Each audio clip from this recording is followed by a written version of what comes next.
Hello students, आज मैं IIT NG advance के इम्पोर्टेंट क्वेश्चंस वेक्टर अलजेब्रा यानी सदिश बीजगणित के से एक क्वेश्चन आपको दे रहे हैं जो कि बहुत इम्पोर्टेंट है और प्रीवियस एग्जामिनेशन में भी आ चुका है और उम्मीद रखता हूं कि फिर आ सकता है।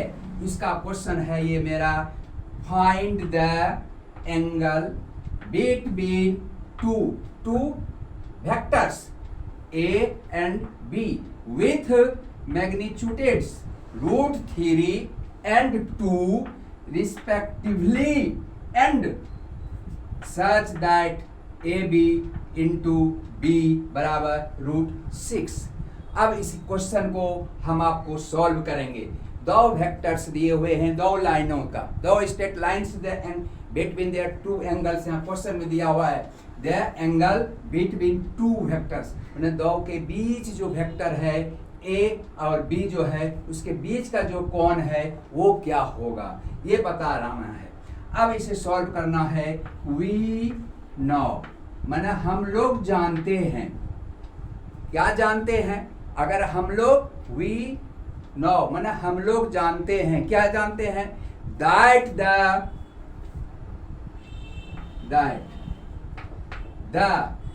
the angle between two vectors, the angle between two vectors A and B, यह हम जानते हैं कि यह दिया हुआ है। Given is the given by, यह हम बोल सकते हैं कि इज गिवन बाय, यह दिया हुआ है। इज हम लिख भी सकते हैं, इज गिवन बाय। अब हम इसको फार्मूले पर सेट करेंगे। ये इसका एक फार्मूला होता है वेक्टर का। Two vectors A and B जो है, द एंगल बिटवीन दो वेक्टर के बीच जो कोण होते हैं थीटा, उस थीटा का एक फार्मूला आता है। यानी अकॉर्डिंग टू योर फार्मूला हम लिख सकते हैं, अकॉर्डिंग टू फार्मूला। फार्मूला होता क्या है? तो आप ये फार्मूला को देखें। कॉस थीटा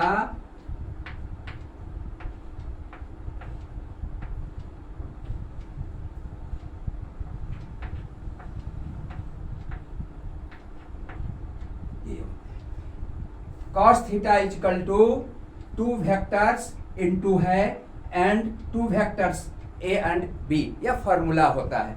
इस फॉर्मूले पर हम इसे सॉल्व करेंगे।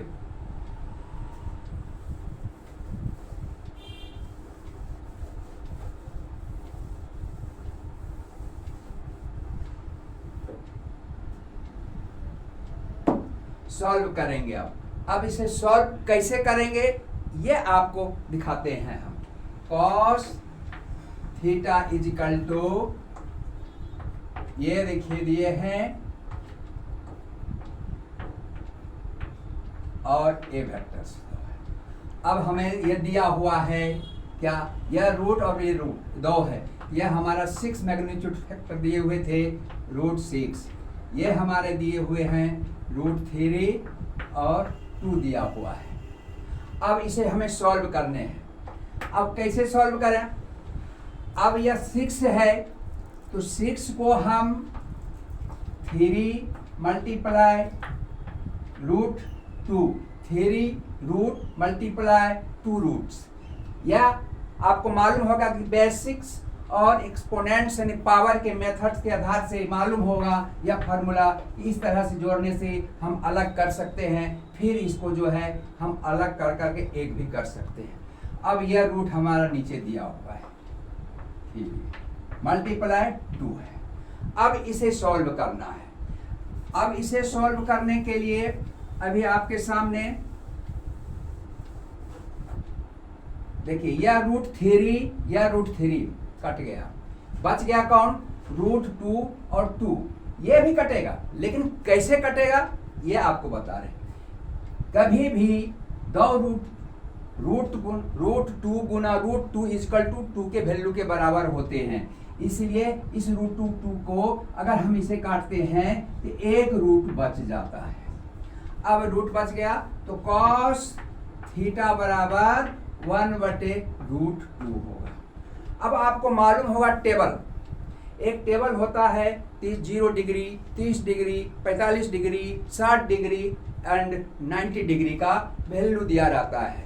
उसका वैल्यू होता है कि 1/2, 1/√2, 2/√3, 3/2, ये सारे वैल्यू दिए रहते हैं। तो अब यहाँ पर cos थीटा बराबर 1/√3 का वैल्यू कितने होते हैं, तो ये हो जाते हैं 45 डिग्री या 45 डिग्री होते हैं।